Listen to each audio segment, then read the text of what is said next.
उन्होंने कहा कि ये क्या हो गया है, कौन सी बीमारी पाल रहा है ये करण जौहर। जिस तरह इस जनरेशन का दिल टूटता है ना, वो किसी और जनरेशन का नहीं टूटा है। मैं आता हूँ स्मॉल टाउन से, बलिया से, उस किस्म की कहानी नहीं मिल रही थी मुझे। मेरी हर कहानी में वो एक चन्ना मेरेया मोमेंट आया ही है। शायद मेरी प्रेम कहानी धड़क 3 हो जाए।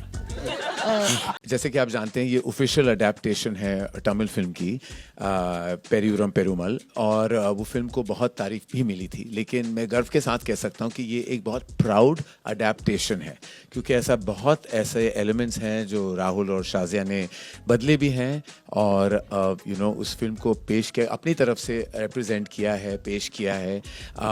हम बहुत खुश हैं कि हमें उस बहुत खूबसूरत फिल्म के राइट्स मिले थे, लेकिन हमने अपनी फिल्म बनाई है उस फिल्म से, और जैसे मैंने कहा है, it's a very very beautiful and a proud adaptation. मैं यही बोलना चाहूँगी जो मैं फर्स्ट डे ऑफ फिल्म से बोल रही हूँ कि I am very very very proud of this film, and I am very happy that I am a part of this film and that I am working with such people, because पहले ही दिन से, जिस दिन से मैंने narration ली थी और आज के दिन तक, मुझे सिर्फ हैप्पी वाइब्स आई है about the film, about everything. And Shazia हमारे बारे में बोल रही थी, बट इससे बेटर डायरेक्टर कोई नहीं है, because she is just given us so much freedom as actors, on specially serious scenes जब आपके होते हैं, you go through a lot, but she is just been there quietly. Dharma productions के साथ ही मेरी दूसरी पिक्चर है, and I am really proud of this one.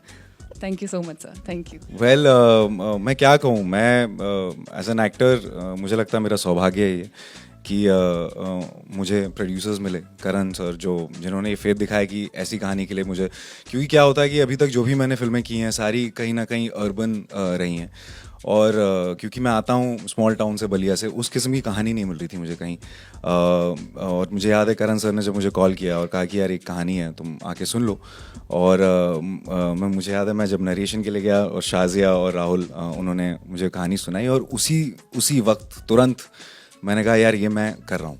मुझे नहीं पता मैं कैसे करूँगा, क्योंकि काफ़ी एक तरह से कहूँगा काफ़ी इंटेंस पार्ट था, लेकिन हमेशा पता नहीं क्यों by default I always tend to choose something which is very intense, जो थोड़ा चैलेंजिंग हो। कल ही पढ़ रहा था इंटरनेट पे, लोगों ने तो मुझे मार ही डाला था। उन्होंने कहा कि ये क्या हो गया है, कौन सी बीमारी पाल रहा है ये करण जौहर। तो मैं सबसे कहना चाहता हूँ, मेरी सेहत बिल्कुल ठीक है, मैं बहुत खुश हूँ। In fact I never felt lighter on my feet.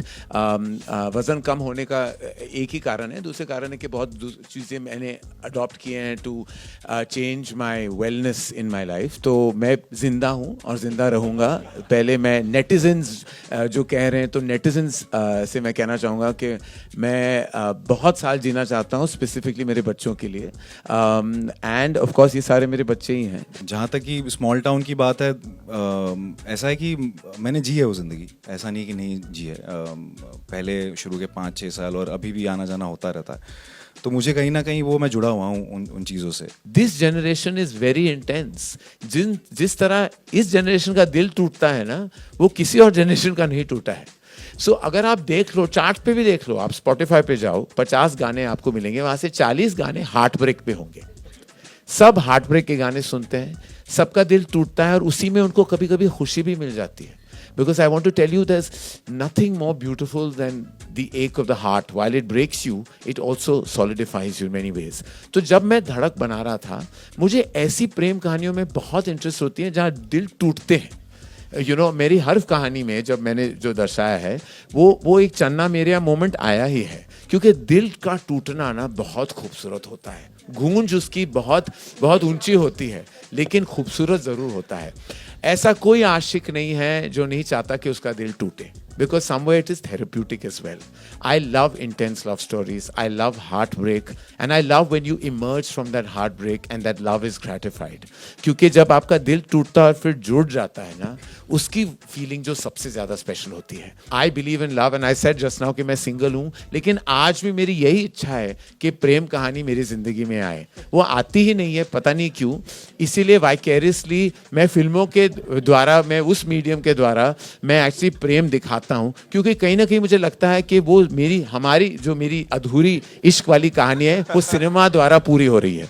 तो धड़क में भी एंड में मुझे लगा कि यार मुझे भी प्यार हो जाए, मेरा भी दिल टूटे फिर जुड़ जाए, और शायद मेरी प्रेम कहानी धड़क 3 हो जाए।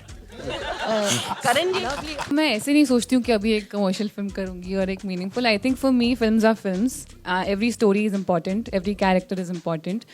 और मेरी बस ये कोशिश रही है कि एक्सपेरिमेंट करते रहूँ खुद के साथ और अलग अलग तरह के किरदार निभाती रहूँ, क्योंकि उसी से सीखने को मिलता है I think as an actor.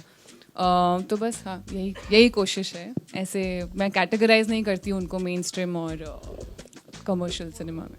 देखिए ये कैसी उम्र है मेरी, ना मरने की ना लड़ने की.